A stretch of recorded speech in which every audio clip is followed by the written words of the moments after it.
임대차 계약을 체결하고 이 임차 건물에서 누수가 발생했다면 임차인이 할 수 있는 조치는 세 가지 정도입니다. 첫째, 계약 해지.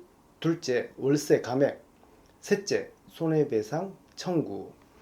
이번 시간에는 이 누수로 인한 계약 해지에 대해서 알아보겠습니다. 우리 민법은 임차물 일부가 사용 수익할 수 없는 때에는 차임의 감액을 청구할 수 있다. 그리고 그 잔존 부분으로 임차의 목적을 달성할 수 없는 때에는 임차인은 계약을 해지할 수 있다고 규정합니다.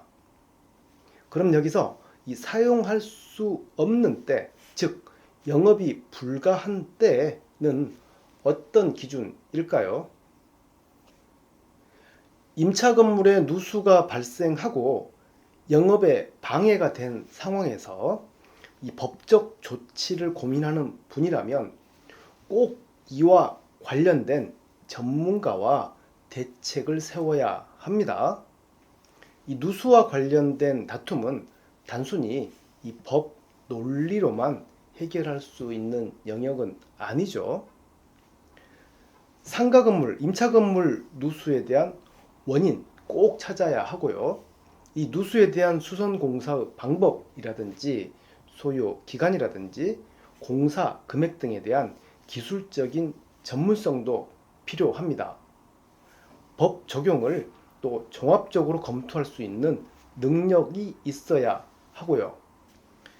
임차인이 이 누수를 원인으로 계약 해지, 월세 감액, 손해배상 등을 청구하기 위해서는 이 첫 번째, 누수 원인 제대로 파악해야 합니다.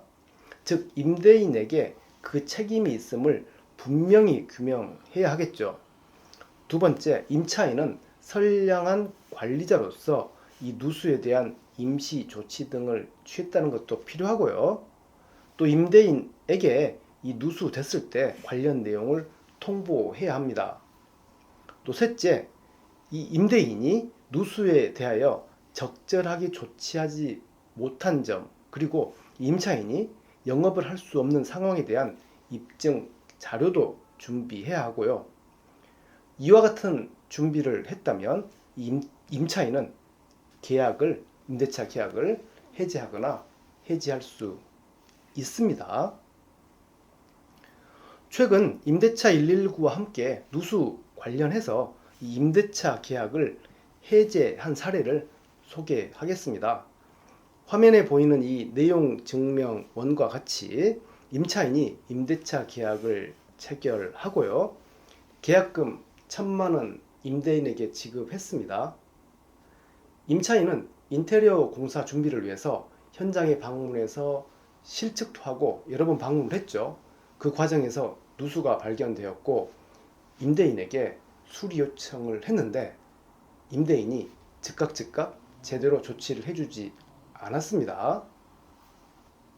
내용 증명을 통해서 또 밝혔듯이 임차인은 수차례에 걸쳐서 요청을 했죠. 하지만 임대인은 또 제대로 조치를 하지 않았고요.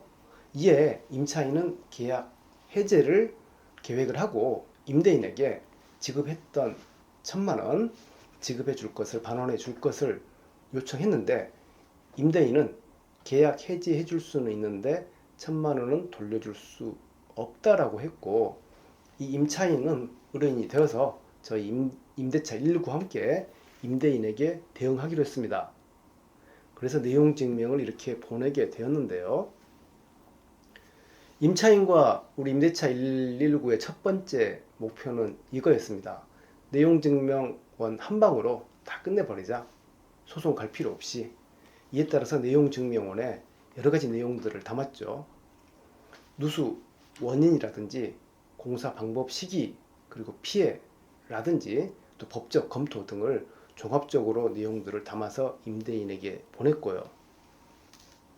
내용 증명 내용이 거의 우리 소송 과정에서 소장이라든지 뭐 준비 서면 수준으로 작성해서 임대인에게 보내게 되었습니다.